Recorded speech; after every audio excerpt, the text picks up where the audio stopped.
I got mine. Well, I ate on my oatmeal, so I better stop.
Okay.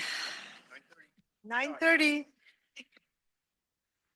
Trains. Let's go. All right. Okay, good morning, everyone. But before we get started, I'd like to ask our interpreter to walk through how to access our interpretation services for today's meeting, please. Good morning. Announcement from the interpreter. To use the interpretation feature, please scroll to the bottom of the Zoom screen where the meeting controls are.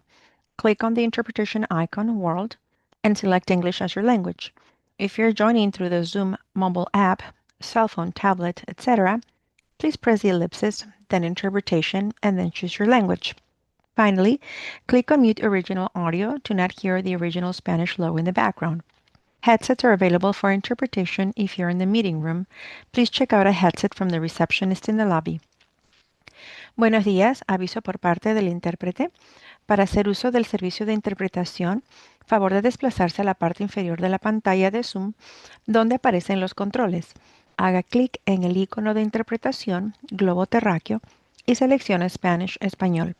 Si está utilizando la aplicación móvil de Zoom, celular, tableta, etc., presione los puntos suspensivos, luego interpretación y luego el idioma. Si no desea escuchar el audio original en inglés en el fondo, por favor seleccione Mute Original Audio, silenciar audio original. Contamos con auriculares disponibles para el servicio de interpretación. Si se encuentra en la sala de reunión, favor de pedir auriculares con la recepcionista en el vestíbulo. Gracias. Thank you. Okay, thank you. Muy bien. I would like to take a moment to acknowledge the land that we call home. The tribal nations of the San Diego region has historically faced injustices. We acknowledge the harmony that existed between the land, nature, and its original peoples, who have since endured displacement, persecution, and systematic oppression. We pay our respect to the unceded territory and homelands of the 18 tribal nations in our region, the most in any county in the United States, from our cultural groups, Comeyae, Teguino, Luisinho, Copenio, and Kawaya. This land has nourished, healed, protected, and embraced them for many generations in a relationship of balance and harmony. As members of the SANDAG community, we acknowledge this legacy. We aspire to learn from Indigenous traditional knowledge and experiences in undoing the injustices of the past. And now please join me for the Pledge of Allegiance. Allegiance to the flag of the United States of America, Republic for which it stands, one nation, under God, indivisible.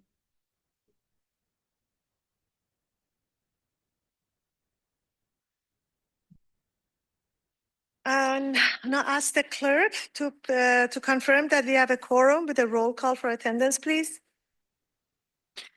Thank you, Chair. For Biology Environmental, Lorraine Alquist. Present. For CEO Private Sector, Sunny House. Here. For Contractor Construction, Jacqueline Appleton Dean. Here. For finance and budgeting, Mariam Babaki. Here. For licensed civil traffic engineer, Frank Rivera. Present. Licensed engineer is absent. And for real estate right-of-way acquisition, David Santasteven. Present. And that concludes the roll call. We do have a quorum this morning.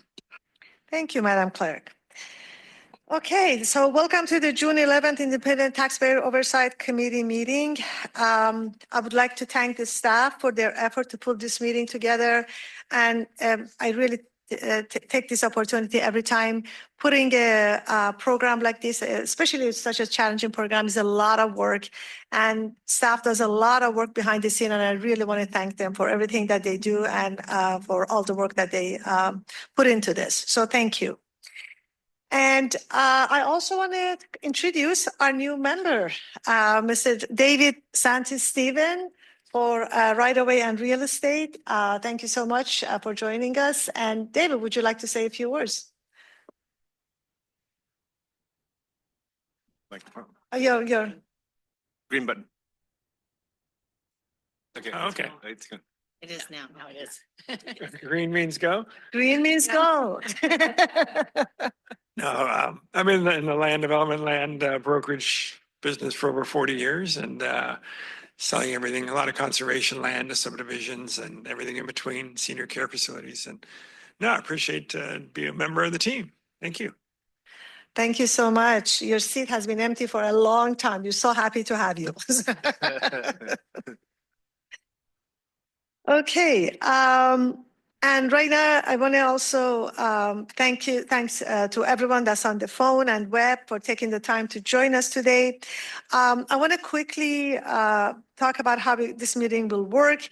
We'll take in-person public comments followed by virtual comments. If you're a member of the public and you're in attendance, please submit a card or submit a speaker slipper to the clerk. For the virtual, please continue to raise your virtual hands at the right time. I want to make sure that everybody knows that the public participation is possible in person and via Zoom as well. Okay, sound good? Let's get started. Are there any public comments? Thank you, Chair. We do have two public comments. Start with Purita Javier, followed by Cesar Javier.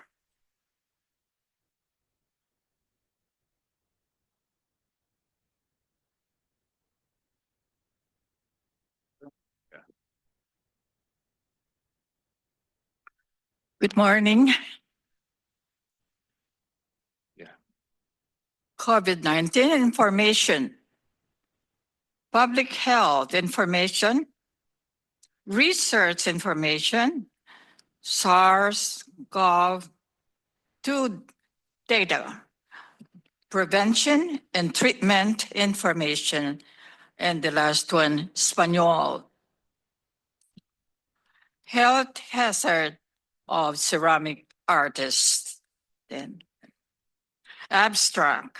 Ceramic artists can be exposed to many hazards, including metals such as lead, fibrogen, such as silica, heat, repetitive motion, radiation, and toxic emissions from kilns. These exposures have not been well characterized among artists, although limited information available from commercial potteries. Adverse health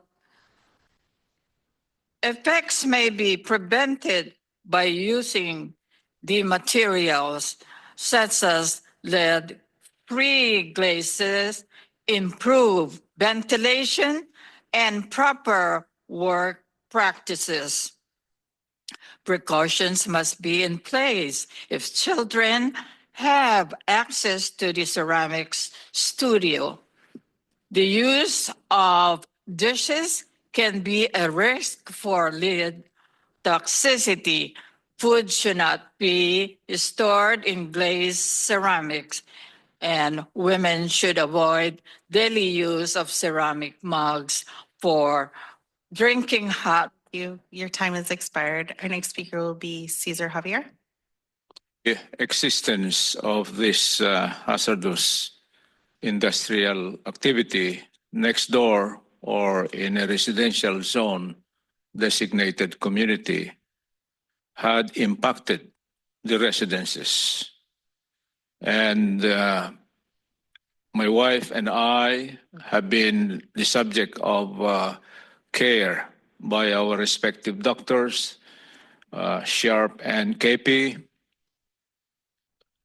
And we followed the flow or the step-by-step way on finding solutions. We reported it to the police, the fire, the code enforcement, down the line, long line of lawful authorities. Code enforcement, City of San Diego. Code enforcement, County of San Diego. Compliance, Air Pollution Control District. And lately, SANDAG.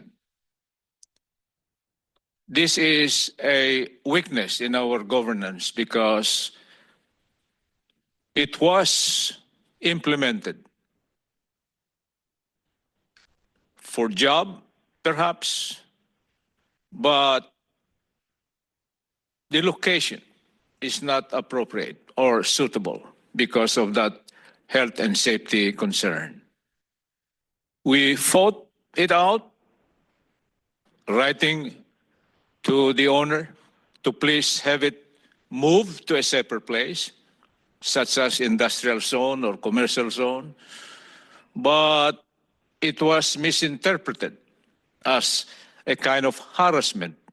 And so the first wound or harm they did to us is I was restrained for 7 months.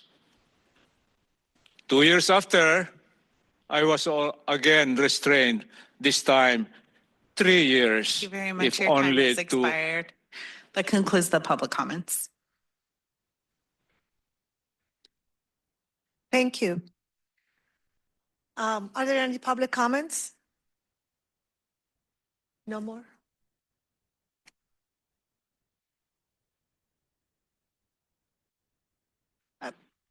Madam Clerk, are there any more public comments? Oh, no, I'm sorry. Okay. That concludes the comments.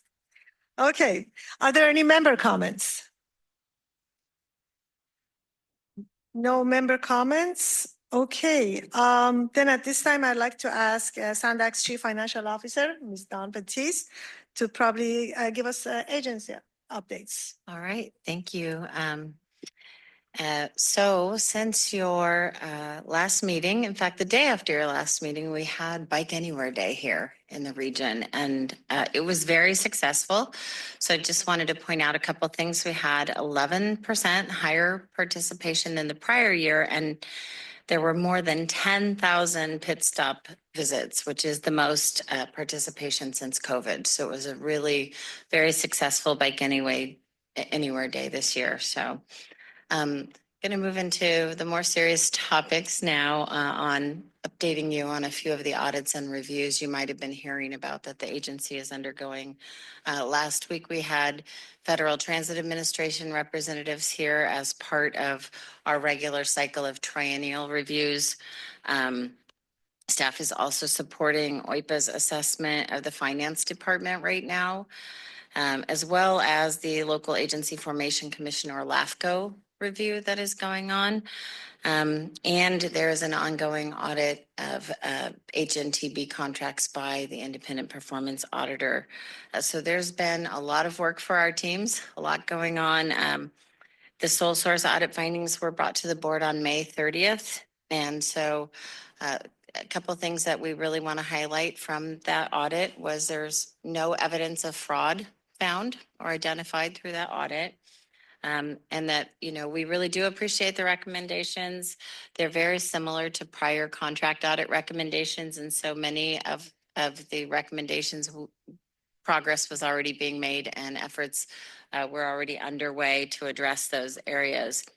So we have been focusing on all the agency processes, taking a fresh look. And so To support that, I have some very positive hiring news. We conducted interviews last month, selected a candidate.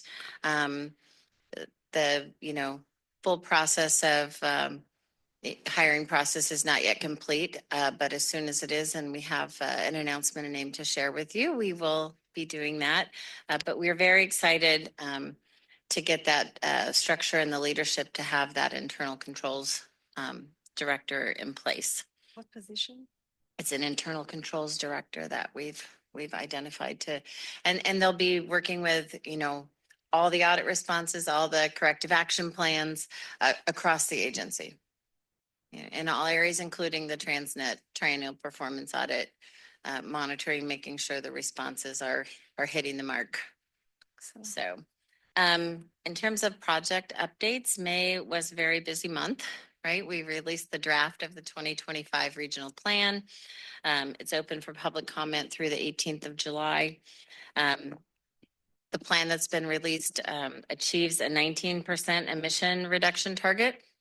So it meets the state requirement. It's estimated to cost about $126 billion. So that is far less than the last two plans. It's focusing on getting us back to the basics and some reality-based planning. The first of 5 regional plan outreach events is tonight in El Cajon at 5:30, and there are events scheduled in each sub-region. It's my understanding several of the cities are also asking for independent presentations within their cities. So I think the outreach team and the planning team are working to get us out, as broadly as possible.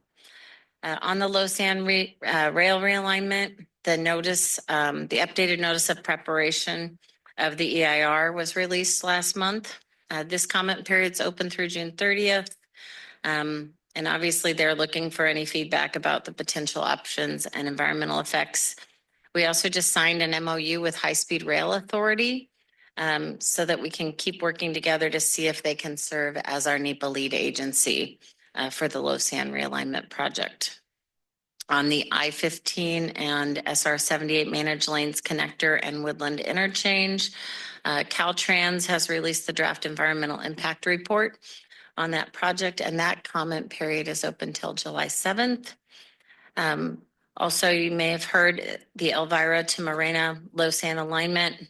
This was a double track project from a few years ago, and we were, recently notified the 28-foot high retaining wall has been moving at a little more of a rate than we anticipated. There was a little settlement and then it kept moving. So we've initiated an emergency project to stabilize the wall. We're working on 300 feet of the 2,600-foot wall. It's estimated to cost about $15.5 million. We're in the process of finalizing those contracts and working on the engineering solution. There's continuous monitoring to assure the safety of all the trains traversing that section of track. The funding for this is coming from a debt service reserve fund that was released a few years ago. It was set up originally with the 2008 bonds. So we had released that debt service reserve and we actually put it in a capital reserve. So the funding is available to address this work now.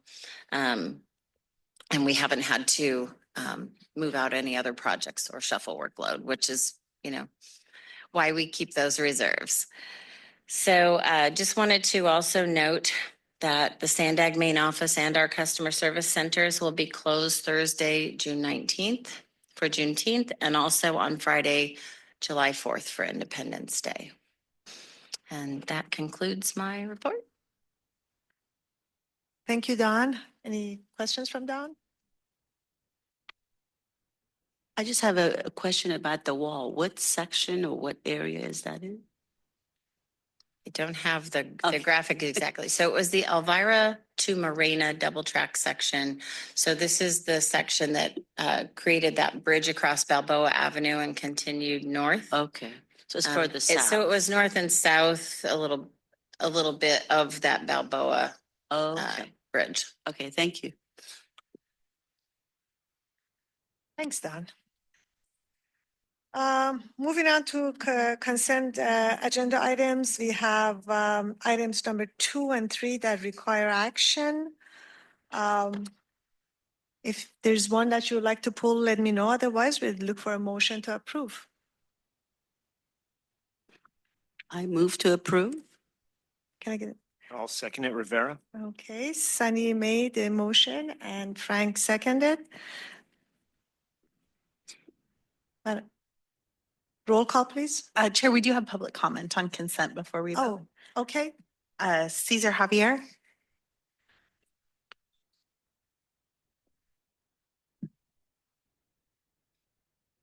On minutes, it's a record of accomplishments, lessons learned, a patrimony, a benchmark as we go forward to new azimuth, solving problems in one of the elements in urban planning we call mobility circulation. The triennial performance audit is very important to ensure that resources, labor, time, money are at its optimum moral use. Excellent. And it's continuing. On the selection process, yes, we ought to select periodically, if need be, to ensure that the agency, the lead agency, chair and vice chair are the true public servant. We are just happy as first timer in this meeting that we see the importance of piloting. We have a civilian leadership, the CEO, and the political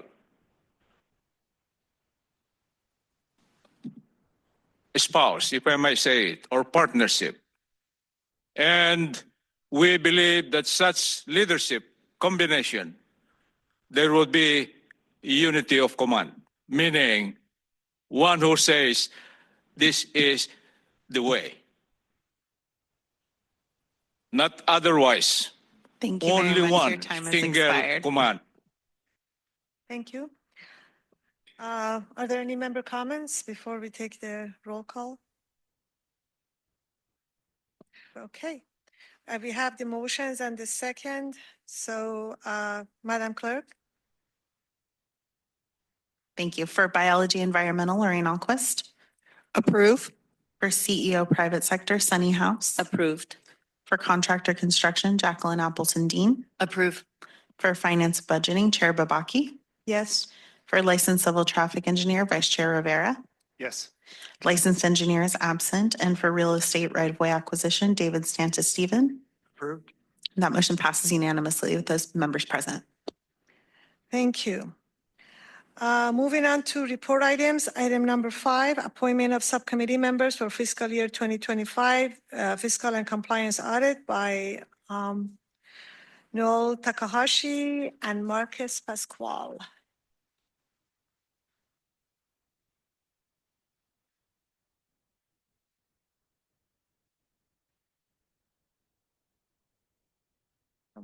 Good morning. Can you hear me okay? Yes. All right. Good morning, Chair and members of the iTalk. My name is Noel Takahashi. I'm from the Accounting and Finance Department here at SANDAG. This item is to open the appointment of the FY 2025 Fiscal and Compliance Audit Subcommittee members. To give you some background on the timeline, the current FY 2025 Fiscal and Compliance Audit procedure is scheduled to begin next month in July. Before we get to that, generally, we begin with providing the auditors with the draft FY 2025 agreed upon procedures. The auditors will then review and incorporate any changes or updates that they might have. Once they have updated or reviewed the AUPs will then be provided to the audit subcommittee members who will then do their own review. Audit subcommittee members will then provide their comments, do their review, provide feedback on the changes that may have been made, and then we can finalize the proposed AUPs. At this point, the proposed AUPs finalized will then be presented to the ITOC at the July 9th meeting. Once that has been approved, we will then begin with the audit process. To summarize, the main responsibilities of the audit subcommittee members are to, one, review and provide feedback on any changes on the AUPs as provided by the auditors, and two, to provide feedback on any unusual issues that may arise during the audit process throughout the year. We expect no issues to occur as of right now. So the major time component that we require for members is for the review of the AUPs, which we expect to take maybe 1 hour or less or more. From there, the ITOC is now asked to appoint no more than 3 voting members to serve on the FY 2025 Audit Subcommittee. For reference, last year's members were Sunny House, Francisco Rivera, and Tracy Drager, non-voting. At this time, do we have any questions or volunteers? I'll volunteer again. Rivera. Okay, I'll volunteer. great. And Tracy, okay. I guess we have 2 volunteers and Tracy, non-voting member. We have 3 members for the committee. Do we have to take an action for the appointment? Let's just say appoint. How do we make that officially appointment? Chair, if we could please formalize the appointments with a motion and a second to confirm Okay. this. I So- move. All right. I move to appoint Frank and Jacqueline and Tracy to the Triennial Audit Committee, Subcommittee. I second that. Okay, and Take a I vote. guess Okay, sorry. Oh, this is Triennial appointment. Performance Audit. appointment of the subcommittee members. Agenda item says Triennial Performance Audit. That's right, Noel? This is for the It's TransNet not- fiscal and compliance audit. Oh, okay, Compliance that's audit. Item number 5. Oh, sorry. Yeah. It's fine. We're on number 5. Okay, sorry. Then the other one. Okay, All right. So I amend my motion to appoint to the Compliance Audit Committee. Is that correct? Let me What did see. we Yeah, do there? this is item Number 5. Okay. Fiscal and Compliance Audit Committee, Subcommittee. There you go. Sorry. Okay, now I second that. Do we need to take public comments? Yes, thank you, Chair. We do have 1 public comment. Cesar Javier.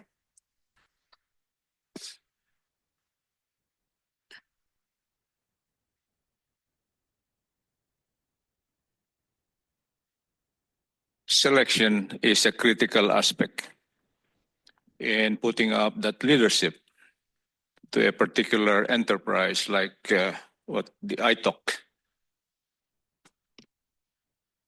We have seen in the lineup here, members, we have technical people, engineers, economists. We didn't see lawyers here. We didn't see some other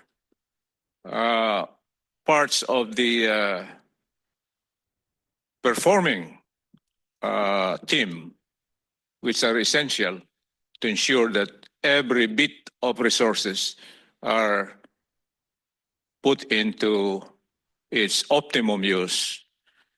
Leadership.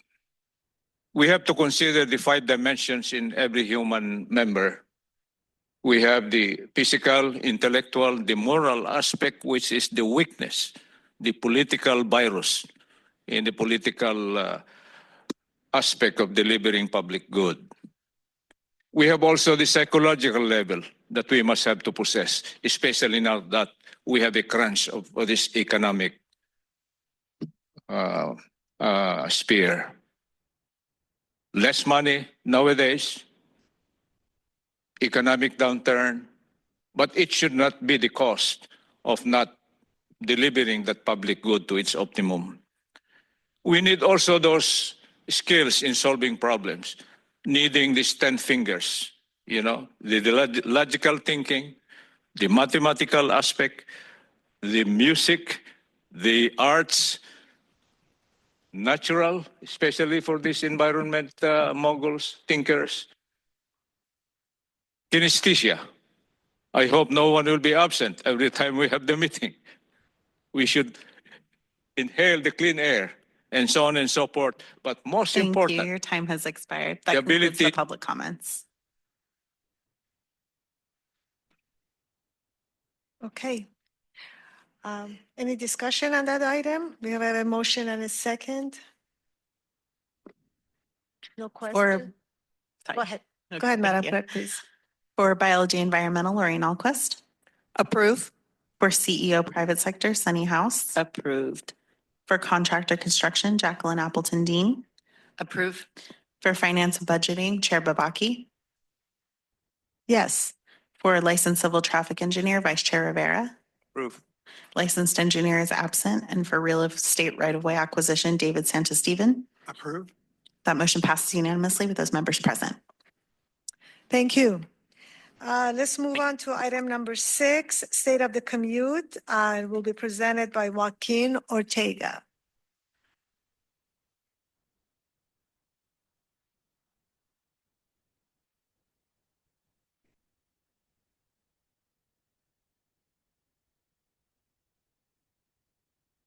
Good morning, iTalk Chair, Vice Chair, and committee members. My name is Grace Mino. I'm your Senior Director of Data Science and Business Information and Technology Services. I am very pleased to introduce my colleague, Joaquin Ortega, who is a Senior Researcher Modeler here at SANDAG, and he is going to go over the results of our 2024 State of the Commute. Thank you, Grace, and good morning to all the iTalk members.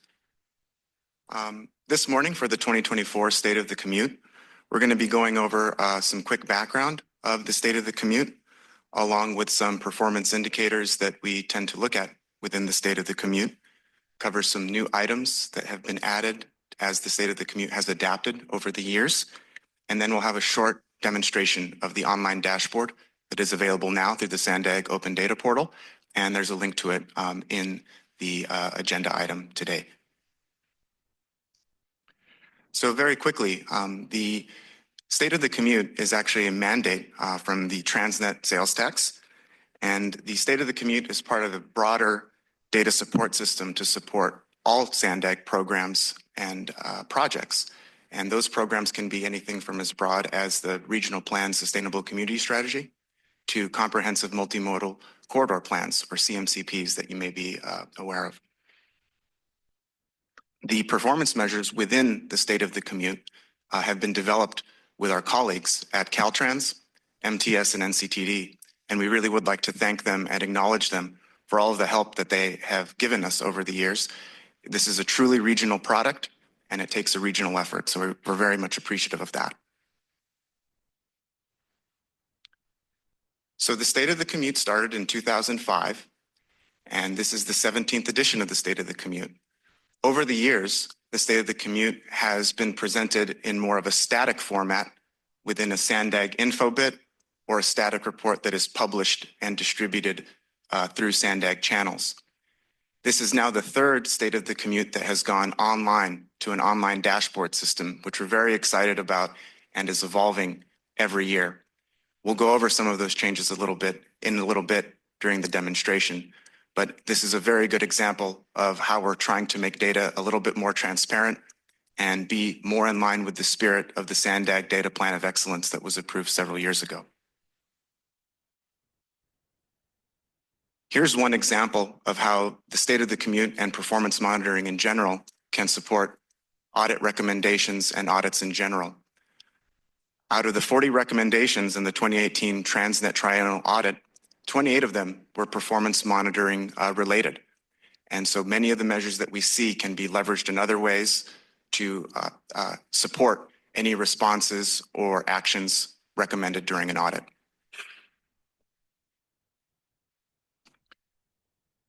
Here's a brief look at the progress that we've made along some of these recommendations from audits, along with where we think we're going to be going next year for additional data and fidelity in the state of the commute. So in 2020, during the pandemic, all performance monitoring was brought under the Applied Research Group. And in 2023, one highlight there was the Regional Safety Dashboard, which has also been modified this year, I believe, with the High Impact Network and other efforts done through our planning department. The highlight of 2022 to 2024 was obtaining big data to support not only the state of the commute, but many programs here at SANDAG. We'll take a very brief look at some of that big data during the demonstration, but big data is a great complementary element to a lot of data that we've received in the state of the commute for years. So one example of that would be the Caltrans Performance Measurement System, or ADT data collected by our local jurisdictions, or infrastructure data that we work with our local jurisdictions to get data on. The benefit of that is that data is public and always available. One trade-off with big data is that due to the agreements that we have with some of the vendors, when those agreements expire or we might need to go and advertise for a new contract for that big data, there might be requirements of that data where we may no longer have access to it or be able to present it to the public, but that would be on a specific basis with big data, but we are trying to keep that in mind. This year, later on in the fall, we're going to be introducing our new transit ridership dashboard, which is part of new transit ridership hardware and software that has been implemented in the last year. This was mentioned in last year's State of the Commute, and we're very excited to make that dashboard live sometime late this summer or in the early fall. Moving into next year and the year after, we are going to be advertising for a new big data contract. So we will be meeting with not only other divisions here at SANDAG, but also our colleagues and stakeholders through programs maybe like the Mobility Working Group or other boards and committees to make sure that those needs are properly accounted for in any future procurements of big data. Here's a quick highlight of some of the items that we've added to the State of the Commute over the years. Big data, which we've just been talking about, was added in 2022. Also part of 2022 and 2023 was an addition of bridge and pavement condition index data. This is an evolving challenge that we're working with to gather more of that data because we know there is relevance with performance monitoring to the TransNet ordinance there, but we do have a portion of it and we'll go over that in the demonstration. A highlight of last year, I think, is two new pieces of transit data, not only on the kind of the infrastructure side of collecting transit data through automatic passenger counter programs and this new dashboard, but also adjusting those programs to account for new services like the Rapid 227 and the Copper Line trolley service that recently started in the past year. And so we'll also be able to see some emerging data of that. One thing to keep in mind for emerging transit data, especially with Rapid 227, is the data you might see in the State of the Commute is not complete for 2024 because that service was not operational for the entire calendar year. So that concludes the slide presentation. I'm going to share my screen very quickly and we'll go over the dashboard.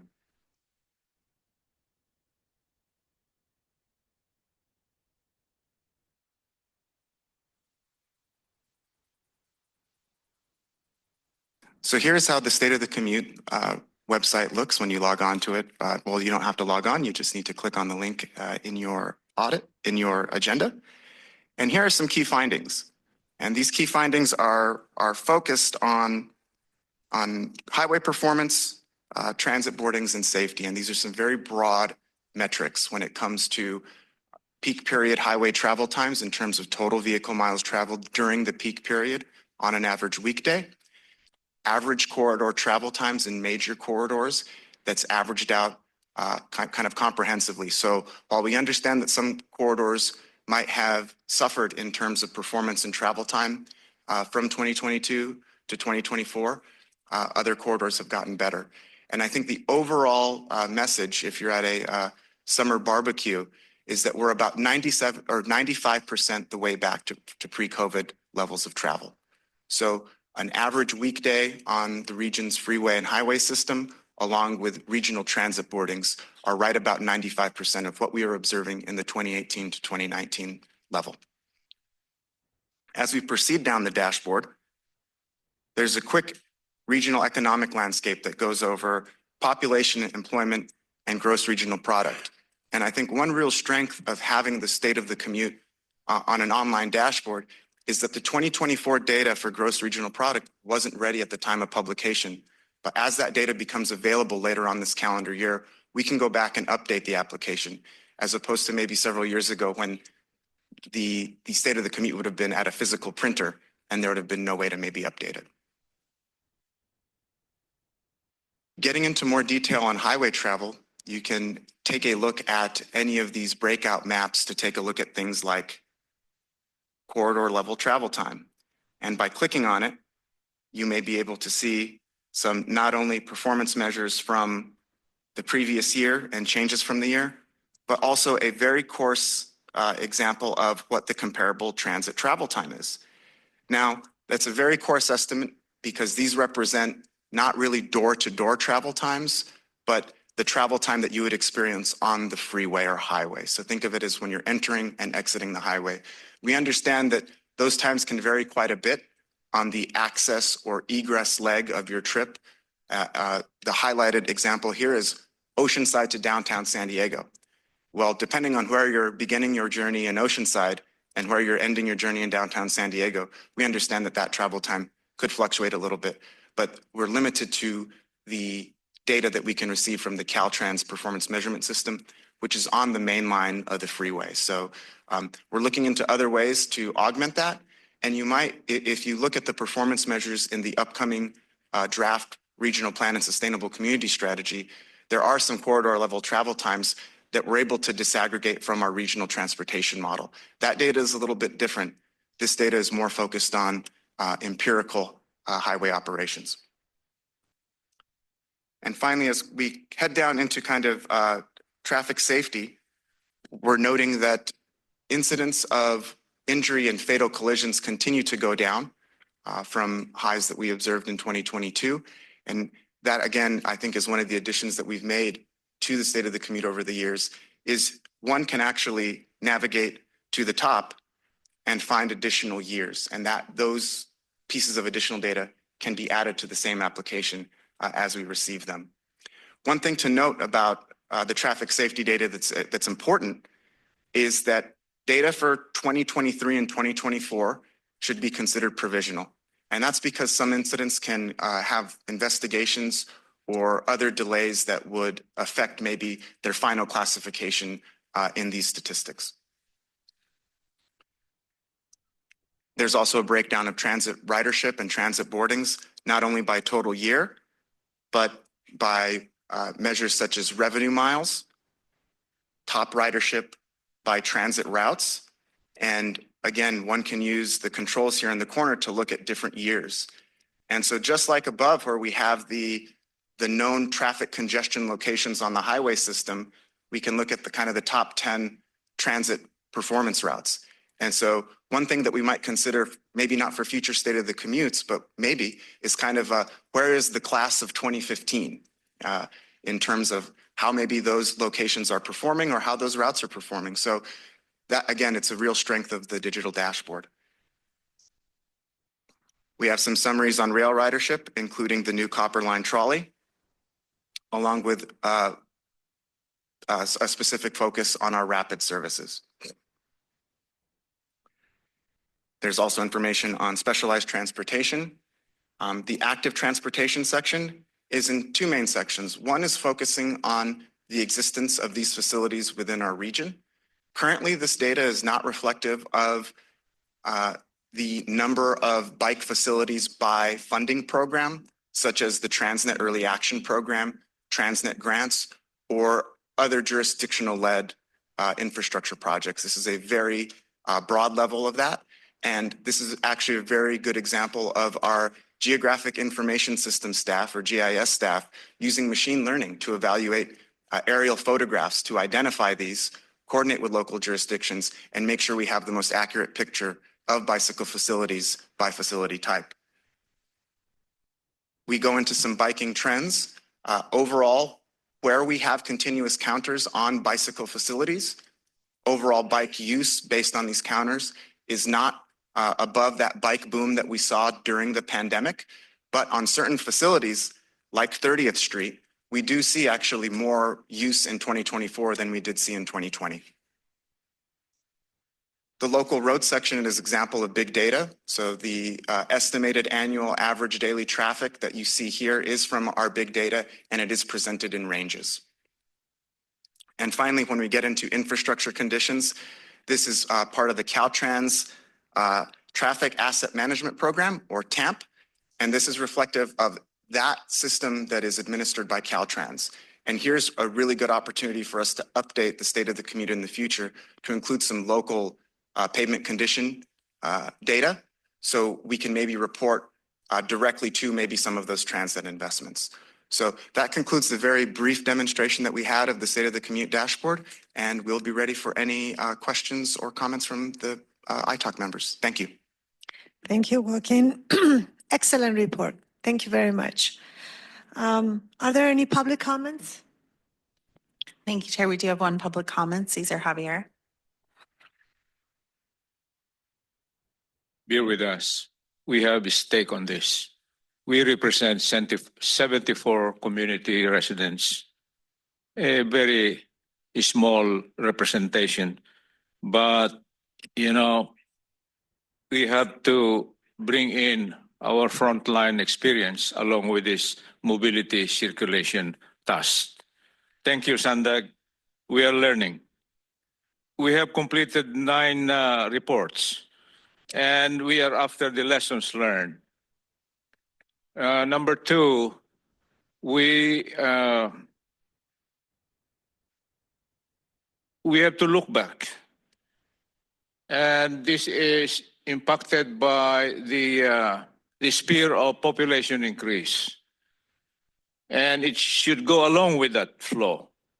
As we increase the population, we expect such as congestion, heavy traffic, and even rise to health impact. The emission from this small mobility, the emission from big mobility, the emission from the industrial along these routes or circulation lines, the residences emitting pollution, including agriculture. 5 major polluters identified by the Air Pollution Control District. This has to go through such challenges. Where are these meats and substance in our presentation? We need this.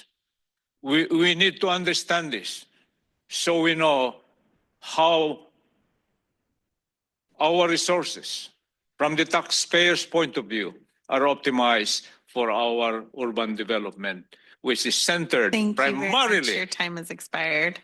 That concludes the public comments. Thank you. Are there any member comments?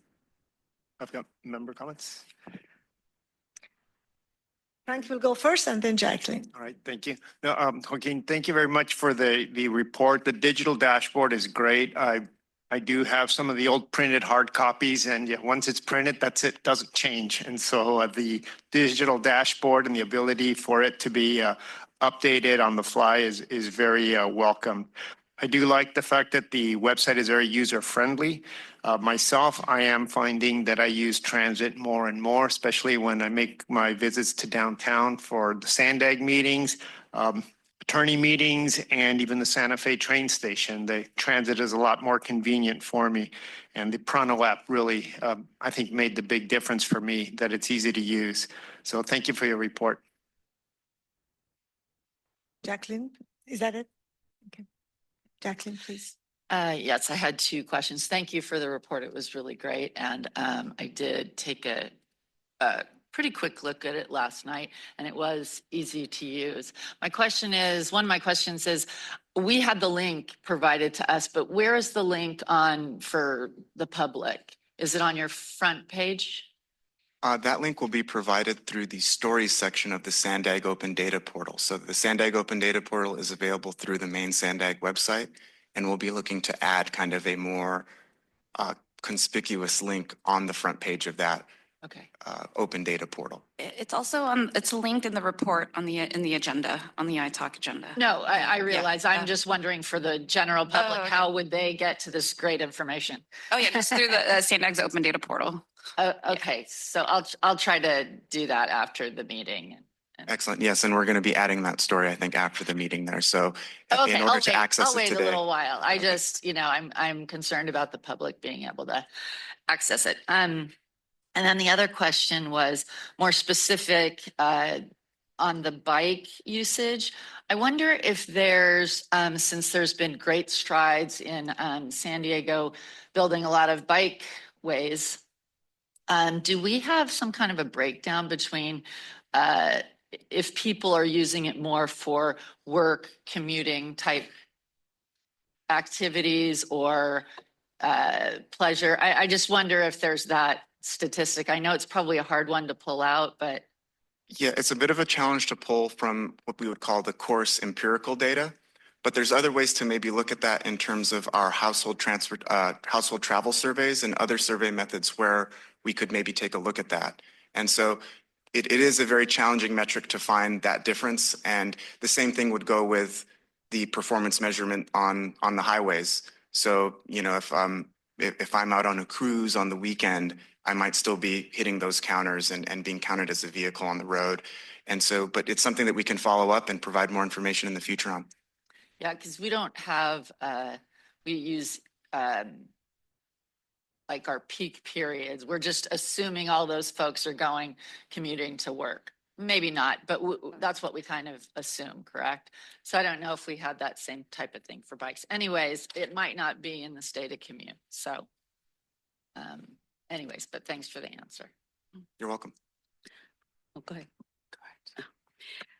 Thank you for the report. I think the dashboard is great as well. So I do have a question about the traffic safety table that you had up there.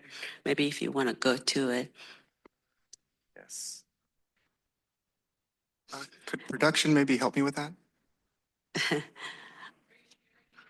I left the meeting, unfortunately, on my laptop up here. That's okay. I can just maybe explain. I see that there's a trend, a rising trend in accidents. Let's go to that. Yeah. A little bit further down. Yeah. Keep going. Right there. Is it here? This one? Yes. Okay. Thank you. So the injury accident, well, not the severe ones, but they are rising. So my question is, what do you do with this information? I know that SANDAG has a safety initiative and you're working on that. But what type of actions or dialogue or conversation is happening and with what agencies to do something, to take some proactive actions? Are there any follow-up when you have this type of data? The data itself is supporting the SANDAG Vision Zero Action Plan, along with a lot of our jurisdictions that have adopted plans for Vision Zero. Mm-hmm. So I think one of those things is it's more kind of on a more detailed level within those efforts where this data is going to be looked at. And when specific projects are implemented in specific areas, that's where maybe having additional safety data would be important. One emerging piece of data that we are seeing from these big data providers that we're going to investigate more and see if if the data is useful, and two, if we can use it, is close calls. So in the same way that a lot of this telemetry is gathered, all of our telephones that we carry with us pretty often have an accelerometer in them. So if you maybe slam on your brakes, that might go into that big data system as a possible close call. And so there are emerging data pieces where I think it's that challenge of being able to find the savings there in safety, because it's very hard to measure maybe when somebody doesn't have a collision or does not have an injury. But we can, if there's a specific program or project in mind that you have, we can follow up with you and get you the information that you need. Also, I want to add that this is part of another dashboard that's in our open data portal where it gives you more in-depth information. It's under the Vision Zero dashboard. And it's more detailed information on traffic safety. We have bicycle collisions and also pedestrians. And so this is just an overview since it's region-wide, Yes. but it narrows it down in the traffic safety dashboard where you can look at it within jurisdictions and then even more detailed information. So this data is multiple jurisdictions. It's not just freeways or highways. Is It's that Twitter's data, so it's mostly from California Highway Patrol, so it's mostly highways. correct? Okay. Yeah. Okay. So if it is mostly highways, then Caltrans is kind of the, Well, Caltrans has their own separate safety data, Yeah, the and we're process. working closely with them to see Okay. if we can obtain that information as well. so that does not include the Caltrans data. It's a little bit of this is strictly California Highway Patrol, and we are working closely with our partners at Caltrans to see if we could obtain their safety data as well and maybe do a comparison or maybe a layover on top of it, but that's in the works as we speak. Okay, that would be very helpful. Okay, thank you. You're welcome. And my question is kind of tiered off from some of the comments that have been made so far. And thank you very much for all the detail. I know that there's a lot of data and then compiling and going through the manipulation and work to have it be presented the way it is today is no easy task. And I think this has been brought up before. What is the transitional point from when you get the data on when that data was actually collected to when it gets put into the modeling and then presented and available as a resource to the public? So this one is a annual calendar year, and it just depends on what the project is. We don't do modeling on all projects, but like for the regional plan, our base year was what, 2022? That's correct, 2022. And then we had to develop the activity-based model version 3, and all the inputs were developed over how long? A year to 2 years? Yes, it's a couple of years. If you all have had other agenda items that cover the SANDAG Series 15 Regional Growth Forecast, that is a major input to the activity-based transportation model. I started at SANDAG 19 years ago as a modeling intern, and I did modeling here for about 16 years until I transitioned into this new role.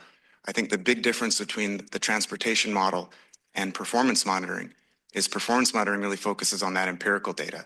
And empirical data is very stochastic in nature, as opposed to the transportation model, which is almost like a precise measurement tool where we can isolate variables. So I'm learning that I can't disaggregate as many things in this empirical data as I used to do in the transportation model. But a really good example would be the difference between like the safety data, where there can be up to a 2-year lag, and something like the Caltrans Performance Measurement System, where if we wanted to see some initial trends of, say, the San Diego County Fair opening today, and there being a ball game at Petco Park this afternoon, we might be able to see kind of a blip in some of the freeway data maybe as soon as next week. Now, I believe Caltrans headquarters and those that administer that system, that data will change. I'm not exactly sure of like that exact cut point that you had mentioned in terms of kind of when a piece of data becomes final. But yes, it does depend on the data source, and it also depends on kind of who owns the data. And we try to make sure, and I think that's going to be the next challenge moving forward, is how do we maintain those connections and maintain the freshness of that data, because a lot of times it's just kind of getting whatever we can get once and take a look at it, as opposed to a more stovepipe approach. Thank you very much for that. And then also related to just the dashboard and the information that is available to the public, I think, and I experienced this in my community, that there's implementation of bikeways and the justification for why we have the bikeways and then who's using it. I think the messaging internally for SANDAG and to the public is this could be a fantastic resource. And so having that access and that ability to confer with that information and data will be really important. And then also from a public standpoint with the other cities messaging that information and then using that as a resource for the council members on decision making that supports east, north, west, and south. So I think having access to that information will be really important for future decision making. And then just overall what the public decision making is to whether they're going to use transit or seek another mode of transportation. So thank you. Thank you. Last comments here. Regarding the members' comments on how we obtained the statistics, my experience with a local agency as a traffic engineer was that we would get all the reports from our police department, all the collision reports. The police department on a monthly basis would then send it to Sacramento Switters, and ultimately we would be able to get the statistics for the collision rates for local streets, and we also saw highway and freeway statistics. But our job at the local agency was to regularly identify the high collision locations, look for a cause, and prepare a scope and budget to fix the situation or make it safer for the public.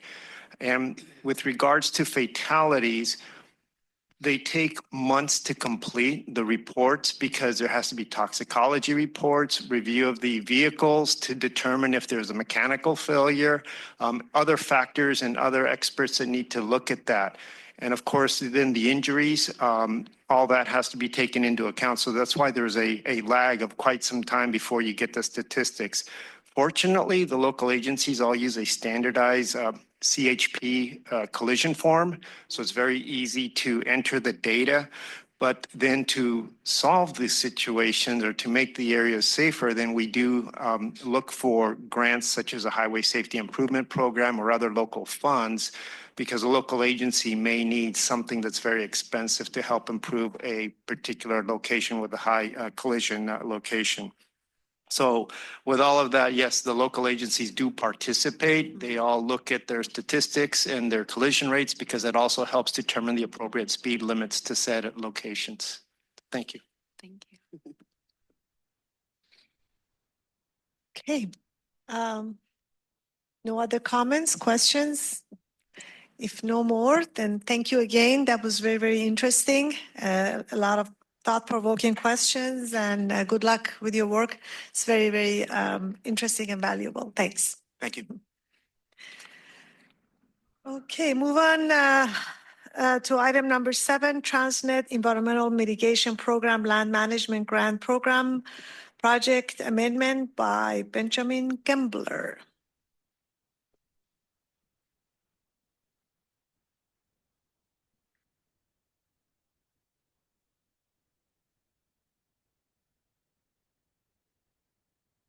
Good morning, Chair and members of the ITAC.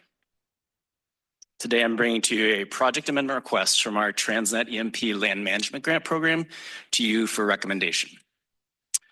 First, a little bit about our Environmental Mitigation Program Land Management Grants. The program allocates funding to land managers to help maintain and enhance the integrity and size of regional habitat preserves and protected endangered species. These efforts help maintain the region's biological integrity, avoiding the future listing of species as endangered. This project will enhance 3 populations of San Diego thornment on San Diego Habitat Conservancy managed properties at Carlsbad Raceway, Taylor, and Emerald Point Preserves. The goals of the project are to improve thornment habitat and increase the seed bank to reduce the likelihood of the eradication of the species. Included in the project will be monitoring of the thornment, which includes seeding, invasive species removal events, and regular invasive control in surrounding areas. The project was part of the Cycle 10 awards from October of 2022. The notice to proceed was issued in April 2023, and a 10-month time extension amendment was requested in February of 2024 because of a delay to the project start. This amendment extended the grant termination date to June 27th, 2025, and the amendment request today would extend the grant another 12 months.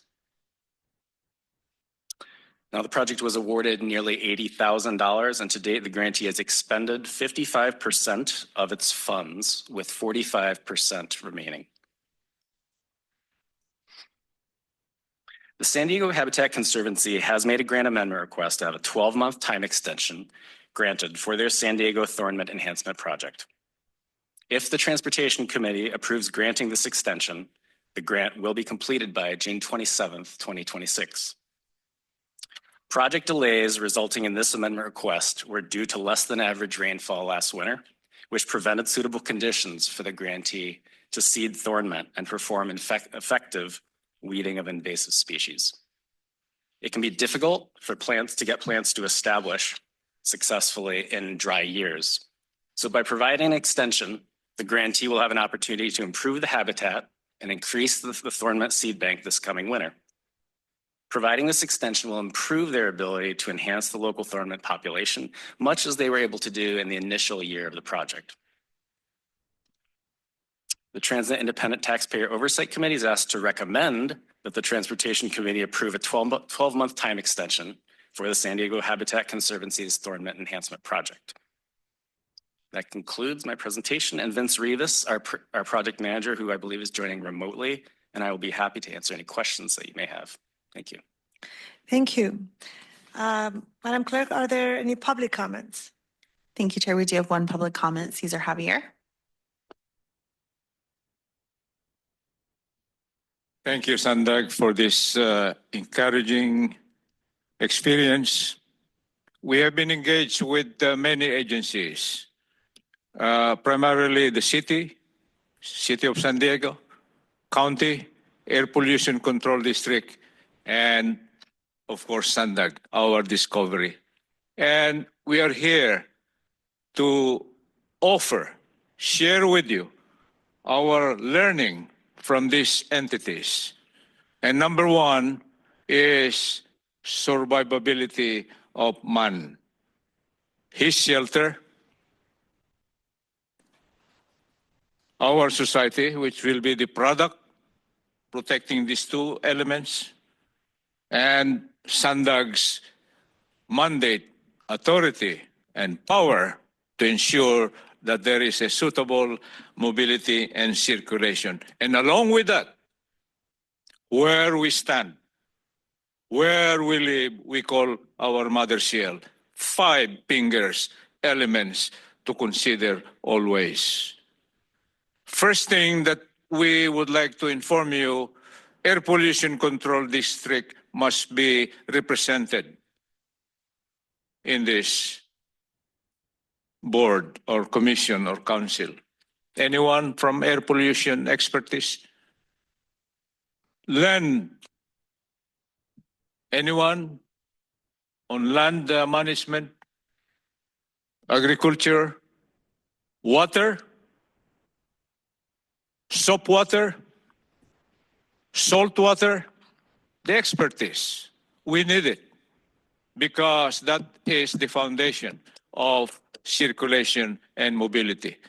We have been planning extensively on land, horizontal.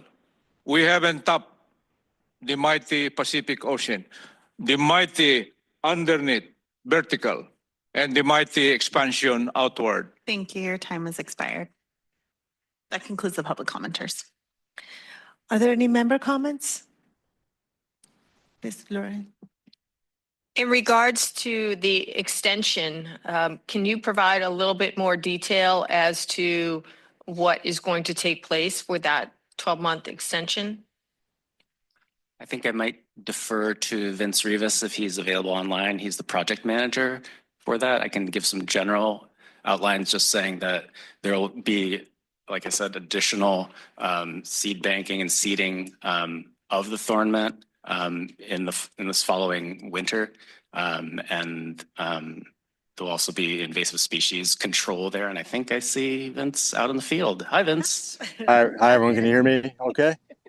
Yes. Yeah. Sorry I couldn't attend in person, but I obviously have a lot of habitat to manage. So thank you again for this opportunity to speak. Benjamin, thank you so much for the great presentation. You delivered it very concisely and straightforward. So yeah, to answer your question though, originally we were anticipating more normal rainfall this past winter, and we did not receive very much. So therefore, with the advice of our biological consultants, we were advised not to seed, just because we were expecting reduced viability in the precious seed that we have collected.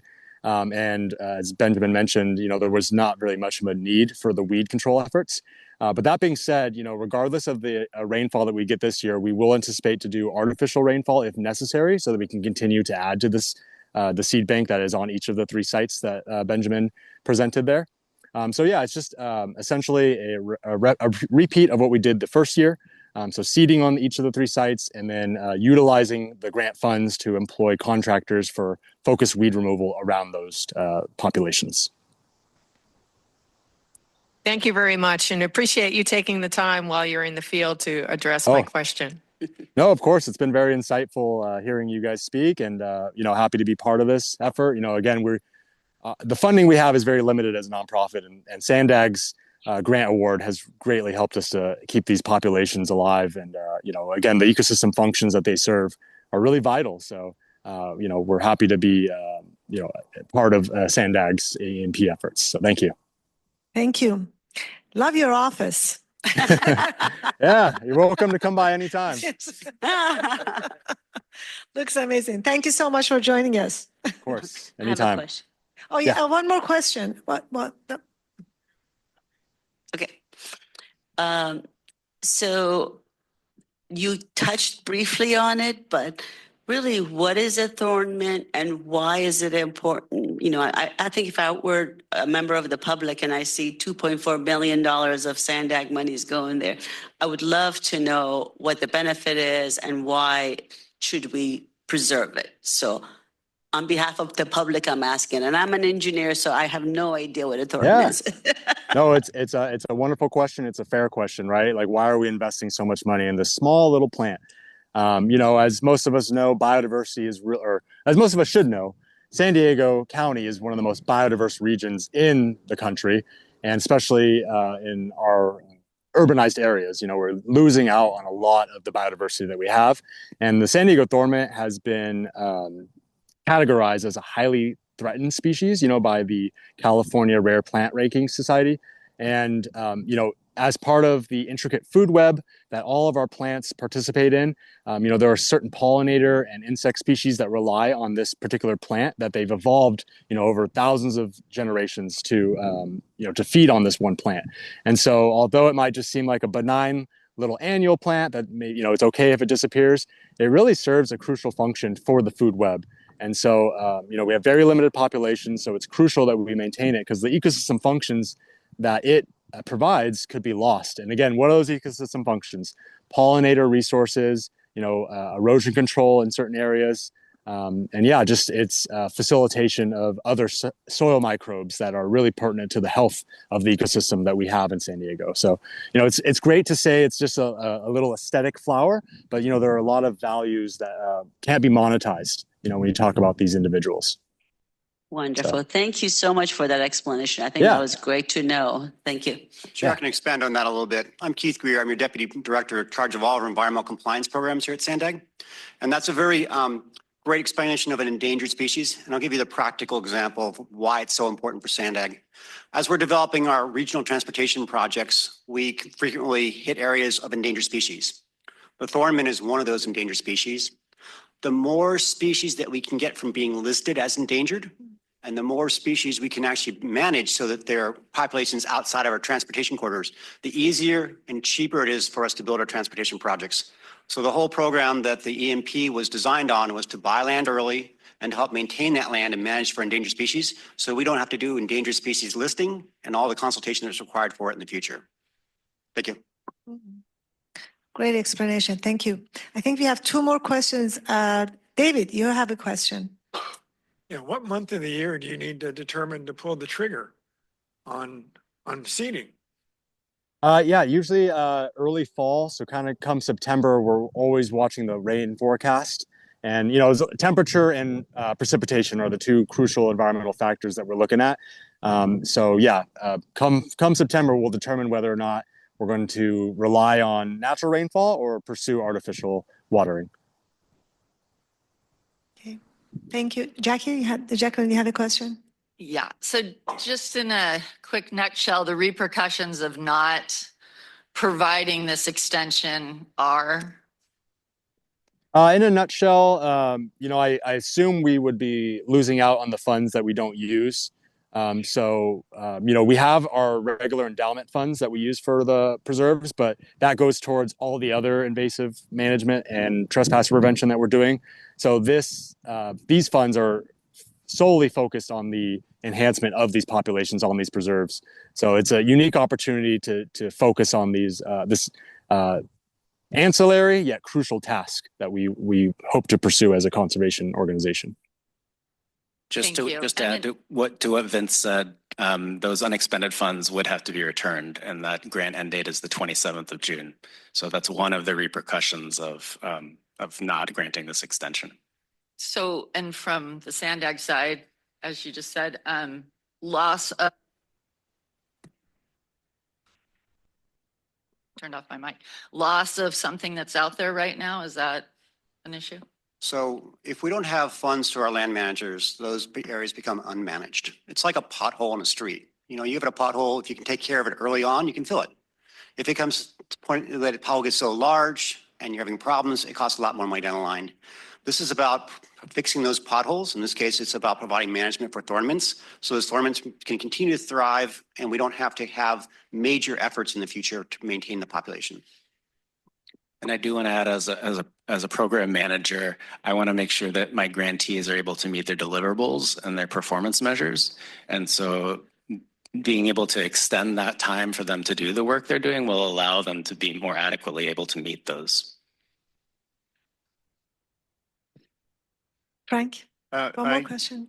Yes, I agree with the 12-month extension because what we're looking at is a higher viability percentage. And if the decision would have been made earlier or last year to seed, and we would have had a low viability, that's funds that are wasted, public funds. And so I think when we look at the request to grant a 12-month extension, it's for the benefit of the public and an efficient use of funds. And for us, it provides an overall better success rate for the grant itself. And I do think that the reasons why it's being asked for are legitimate. Thank you. Thank you. Any other questions? Okay, in that case, can I have a motion to recommend item number? I'll make a motion to approve the 12-month extension. I'll second it, Rivera. Okay. Lorraine making the motion and Frank seconding. Can we have roll call, please? Thank you, Chair. For Biology Environmental, Lorraine Alquist. Approve. For CEO Private Sector, Sunny House. Approved. For Contractor Construction, Jacqueline Appleton Dean. Approve. For Finance Budgeting, Chair Babaki. Yes. For Licensed Civil Traffic Engineer, Vice Chair Rivera. Approve. Approve. Did you hear it? For Licensed Engineer is absent, and for Real Estate Right-of-Way Acquisition, David Santasteven. Approve. That motion passes unanimously with those members present. Thank you. Thank you. Thanks, everyone. Thank you, everybody. Thank you. Thanks for joining us. Of course. Moving on to item number 8, Regional Bikeway Program Status Update by David Cortez and Omar Atai.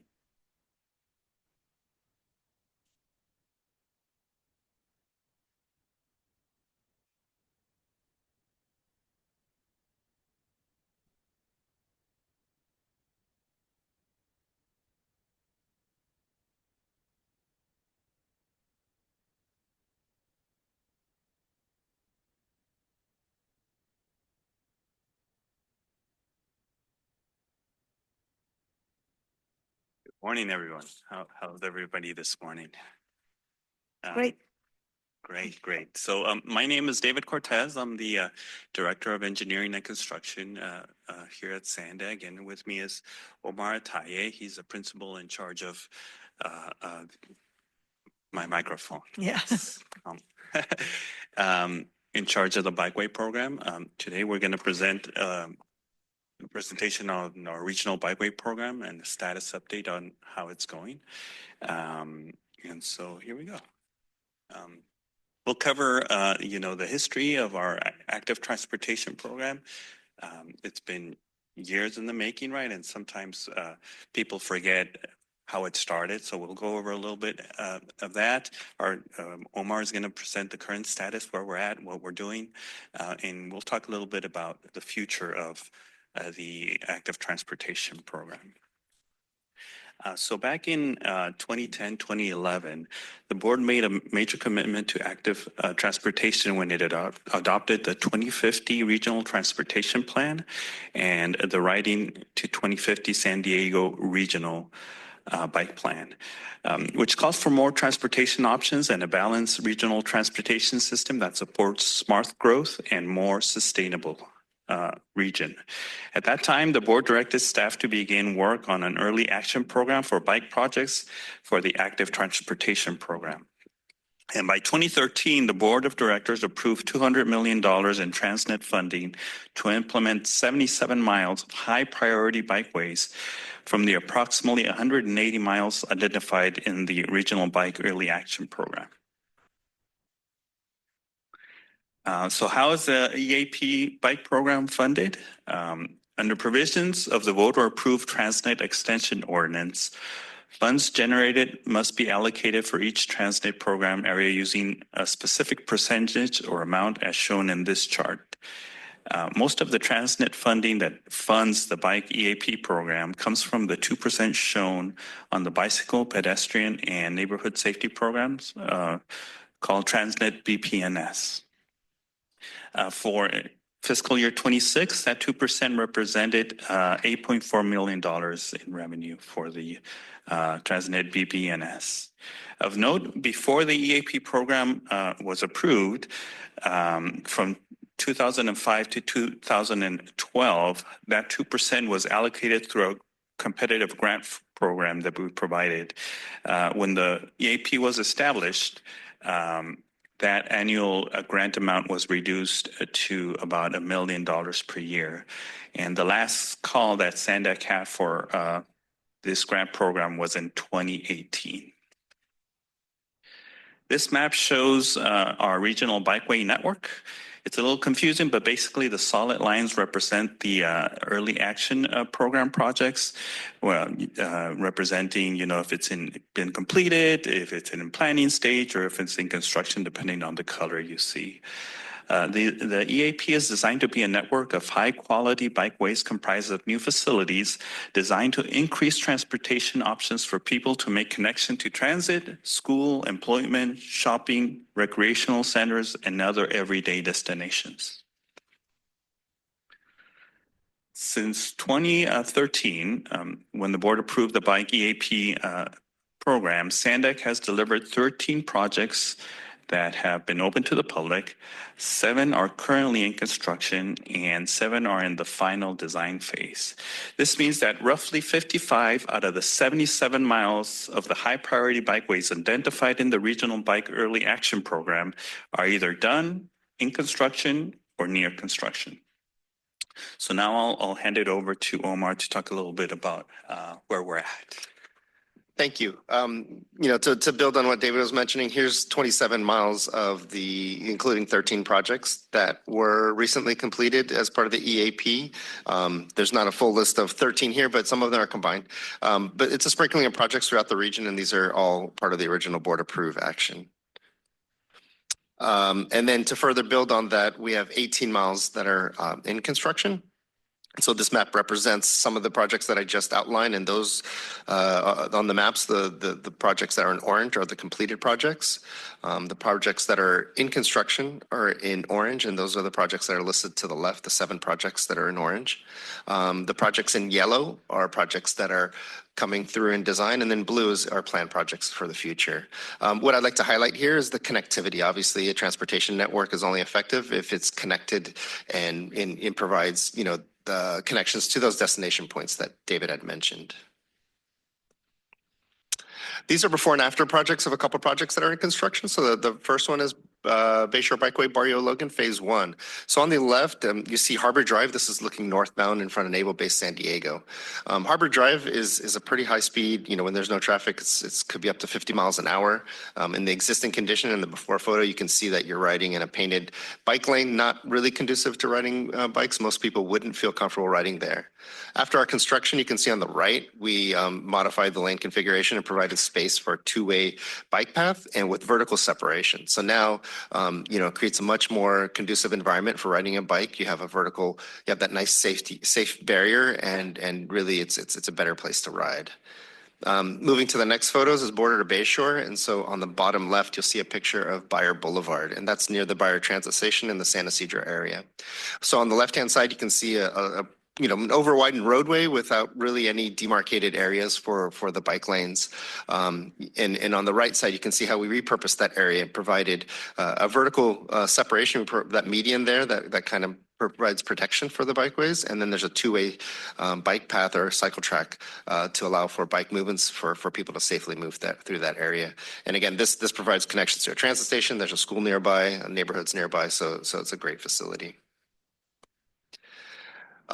Three projects that are about to, so on top of the 7 that are in construction, we have 3 that are about to go to construction. The first one's Orange Bikeway on the upper left. And so Orange Bikeway is in that Normal Heights North Park area, provides connectivity to Howard Bikeway, which is in design on the west side. And on the east side, it provides connections to University Bikeway, which is about to start construction. It also provides connections to the Central Avenue Bikeway, which is the one in the middle. And so Central Avenue, it runs north-south parallel to the I-15. On the north side, it connects to the SR-15 commuter bikeway, which was part of our EAP that was constructed a few years ago. And then the east-west connections include the Landis and Meade bikeways, and then also the Orange Bikeway. And then finally, we have the Bayshore Bikeway, Barrio Logan Phase 2, which is a carry-on work from Phase 1, which includes intersection improvements at 3 major intersections that are required. I want to spend a little time on just context. A lot of people kind of say, well, why don't you just put some shared markings and have the cyclists share the roadway? Or, people have a lot of different opinions on how these bikeways should be delivered. This is guidance from the Federal Highway Administration. It's the FHWA Bikeway Selection Guide.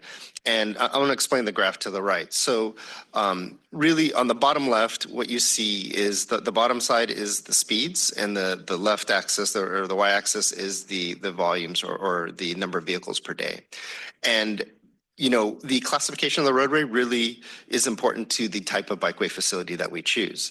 So, for example, if you look in the bottom left, you have, recommendations for a shared lane or a bike boulevard when you have, speeds that are less than 25 and less than 2,000 cars per day. And really what that equates to is like a residential street where you have, low speeds, low volumes. And in those situations, we can do something like you put some speed lumps or something to slow down cars. You can put some traffic circles to really help with deflection and maintaining those speeds. And so in that situation, most people would feel comfortable sharing a lane with a car because they're not going very fast. You're in a neighborhood. It's a low stress environment.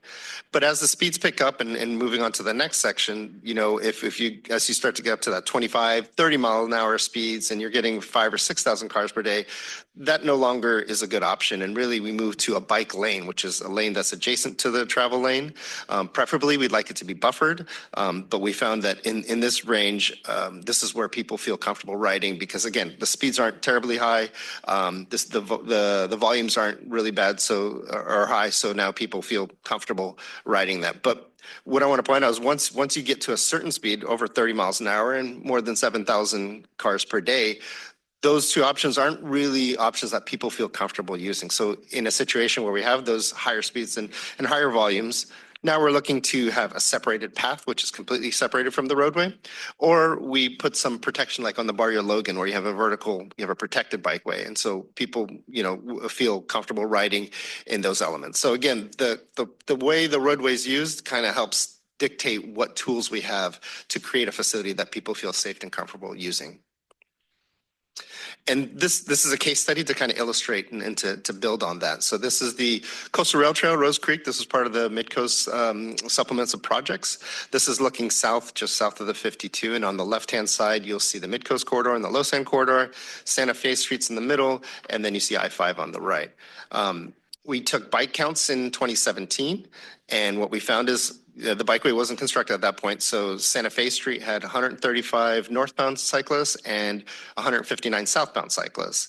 Then we built that bike project on the right that's labeled Rose Creek Bikeway and took bike counts after the project was complete in 2022. And what we found is that 236 people use the southbound and 249 people use northbound.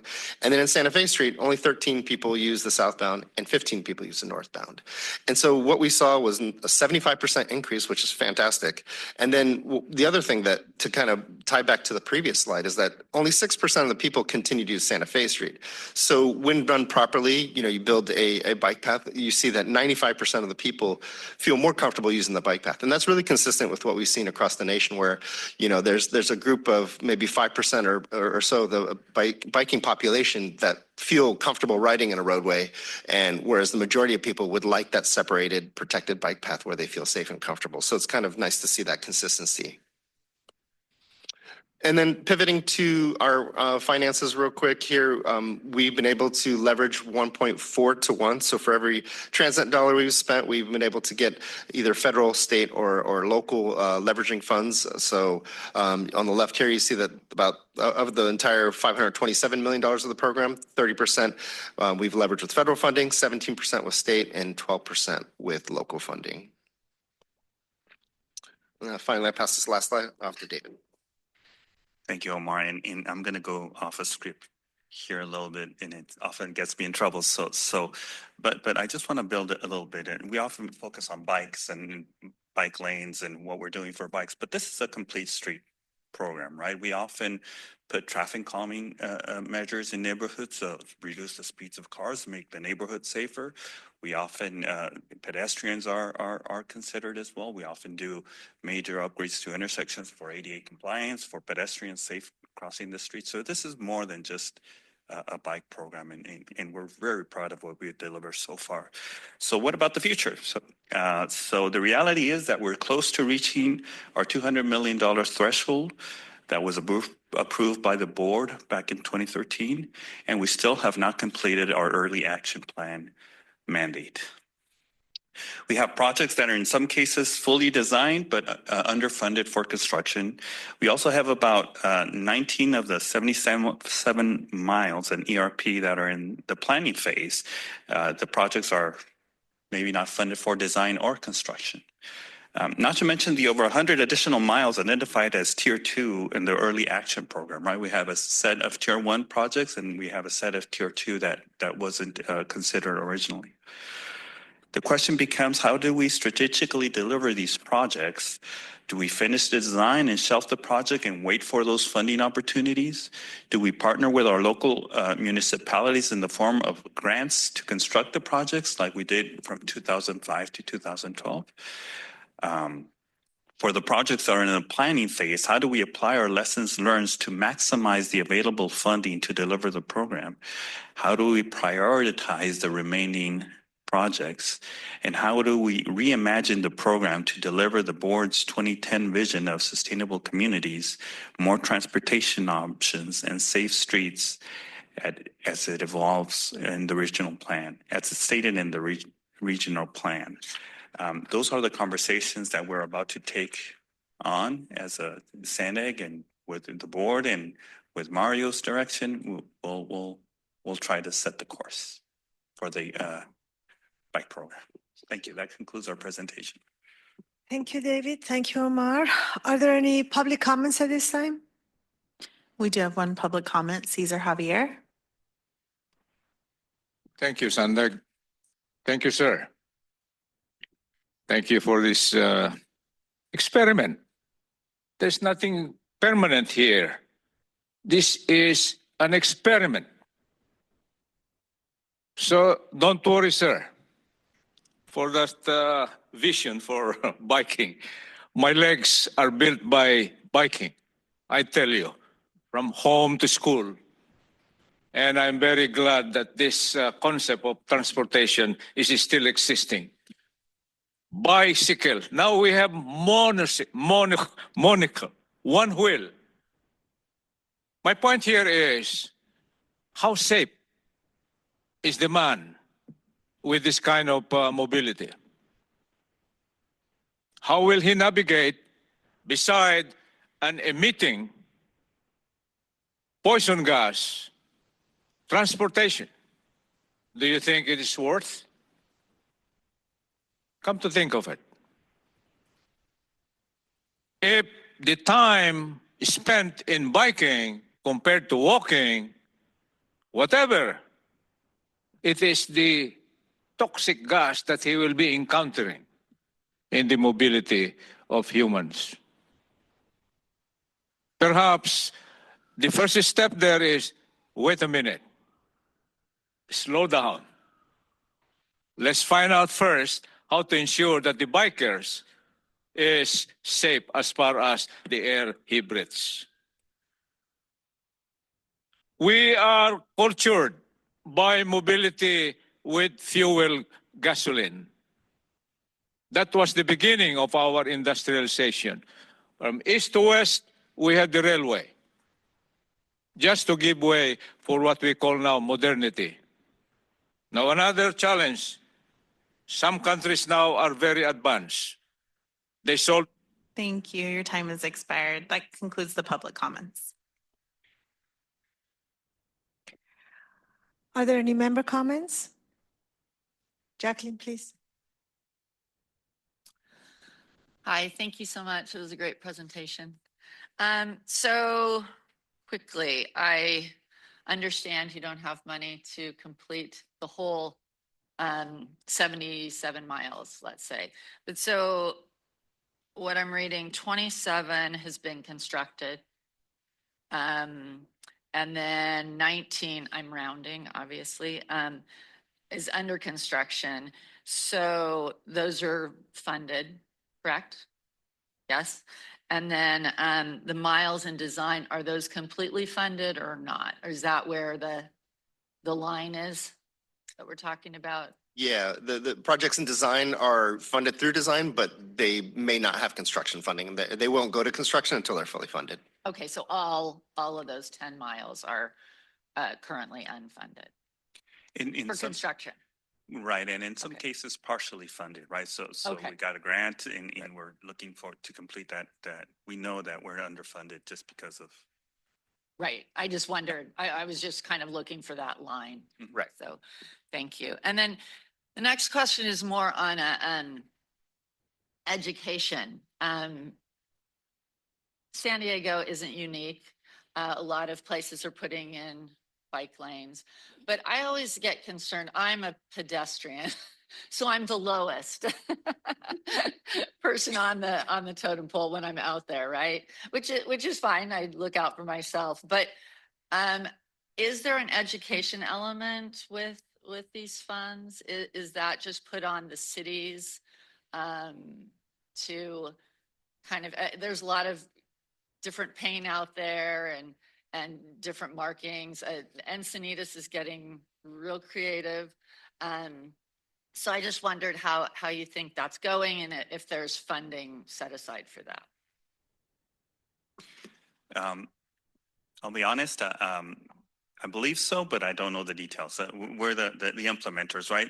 We construct it, but I have heard that there's programs out there. We'll have to talk to our planning department that assists with bicycles and stuff. Dawn? Yeah, so a lot of the bicycle and pedestrian, like the outreach education component comes in with the TDM program. And the TDM program funds and our partners through that, as well as some of the additional grants that are let. So while it is not part of this capital program, we do some pretty robust outreach activities related to bicycle safety. Some of the partners in that will also do, what they call it, the bike rodeos, outreach at schools and other education related activities for bicyclists and pedestrians.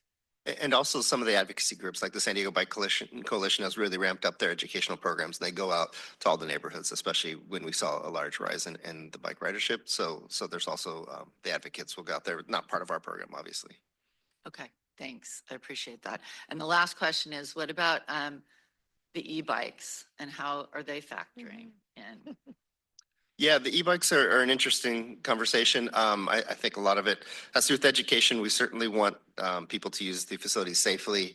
You know, a lot of it goes back to the vehicle code and what's required, you know, and the education that you're talking about. Ultimately, I think it's important because, you know, a lot of the facilities we're building are getting bikes out of that roadway, out of that unsafe situation and into a path where it's a safer place to ride. So I think the pent up e-bike demand, you know, lends nicely into what we're doing because now, you know, now we're creating a better space. Now they're not riding, you know, especially when you're talking about kids. And I know that's it's a hot button topic, but you know, where they're mixing on the roadway and may not be knowing all the rules of the road and whatnot. In a bike path, for example, it's a lot easier to navigate. So I think that's an opportunity for us. But and I kind of see where you're going.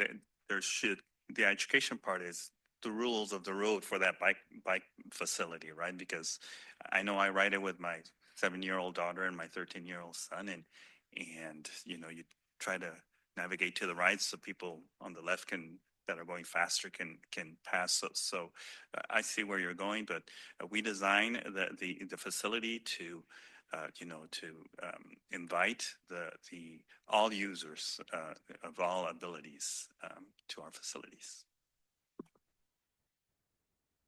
Right. Yes.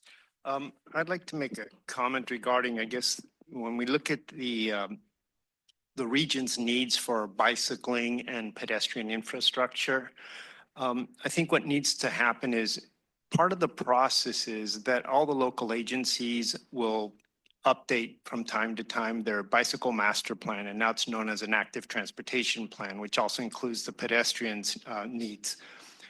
And we need to make sure that as these local agencies are updating their master plans, that they do the community outreach. But as SANDAG and Caltrans also review the local agencies, and each local agency reviews their neighboring local agencies' draft active transportation plan, that a stronger recommendation is made that these active transportation plans include how and when the local agency is going to try to implement these infrastructure needs. It doesn't serve the public any good just to have an updated plan that's just put on a shelf. And so part of what needs to happen is if the local agency has difficulty currently in trying to prioritize and plan improvement projects to implement these deficiencies, they need to maybe come up with a way to help finance it so that it's not always just looked at SANDAG to help bail out the local agency. So maybe that's a stronger request that needs to be made comment-wise from Caltrans and SANDAG to help encourage implementation by the local agencies to get these projects included. And so I think that may be a self-funding. We do have the RTCIP program that SANDAG monitors. And so I think that's one check that the local agency needs to look at to see, is my RTCIP able to help me with all my needs, including the active transportation needs. Thank you. Sunny, please. First of all, congratulations. I commend you for progressing this program finally. Having been here for about 5 years, I remember the days where this committee was very frustrated or concerned about, you know, what was happening and the delays that was happening because of, you know, due to different circumstances with permitting and other things. So thank you for making this happen. Now we're almost close to the end. We're getting there. So, David, you briefly commented on the future. And it doesn't sound like at this point we really know how this program will progress. But the $200 million that was allocated by the board was just for an early action program. If this is a 2% funding, obviously there's more money to be had or to be spent. So when will you know? I haven't seen the whole RTP yet, but does this plan address the bike program or the funding of the future, tier one projects? I know leadership has mentioned about maybe putting the responsibility on the jurisdictions, local jurisdictions, but can you elaborate, if you know anything at this point, how will this progress, for the rest of the program? So I think it's a work in progress right now. We've got a lot of competing projects out there that are equally important to the region. And so that's what the conversation that we're having internally, and of course with the board to figure out how this moves forward. But obviously the active transportation is a key component, and we've got to figure out how to, one way or another, deliver these projects. Don? Yeah, I just wanted to, put a couple of reminders out there, right? So the early action program has a piece of the bicycle funding overall, right? And we still also have some, an actual grant program, and the state has a statewide and a regional component for their active transportation program. So there's multiple fund sources involved with the TransNet funds specifically. David, you're newer to iTalk, and some of you may not be aware or might not be recalling that we did actually bond against the TransNet bicycle program funds. And so when we're basically done with the early action program work, or when the board says, okay, that's it for this program, and we're going to go to more grants or do, something different to deliver the bicycle components, we will still need to pay that debt. And so I just want to make sure that people, are aware of that we do still have specifically a TDA pot of funds that are dedicated to the bicycle projects in the region, and we have our grant program that will continue on. So the TransNet dollars, though, I mean, very clearly 2% goes towards the bike program. Didn't say anything about early action. SANDAG chose to do an early action and bond. So until the end of TransNet, how do you allocate? How do you figure this out? You haven't spent, even with the financing, you really haven't spent the full 2%. How does that work as far as the budgeting is concerned? So we monitor, so we do look at the forecast every single year, the overall TransNet forecast and the money available for the bike program. Yes. And we always have to be assured that those revenues will pay the debt, right? So we borrowed fairly close to, our limit on the debt for the bike program. And then thankfully revenues went up a little bit and gave us a little bit more room. And we were able to leverage the state program for active transportation and the regional program that we use that includes those state funds. So, we look at the plan of finance every single year to look at capacity, but the first call on the TransNet 2% is debt service. Yes. Do you know what's left, or what is, we put that in the quarterly report. I don't have a copy of it in front of me, but we do keep the outstanding value of those bonds. Every quarter comes to you in the quarterly report. Okay. So thank you. And then if I may, so we currently have $1 million set aside every year for our call for projects for a grant. And as David alluded to, the ordinance states that the active transportation off the top is a grant program. And Is what? I'm sorry. Is a grant program. Should be Closer to administered as a grant program. Okay. And so, like you said, in 2013, we chose to do the early action. So we have two choices once we get to this. It's to continue another early action or to go back to a grant program. So that 2% off the top would then kind of go into that current grant program we already have. And like Don said, we do have to pay back the debt.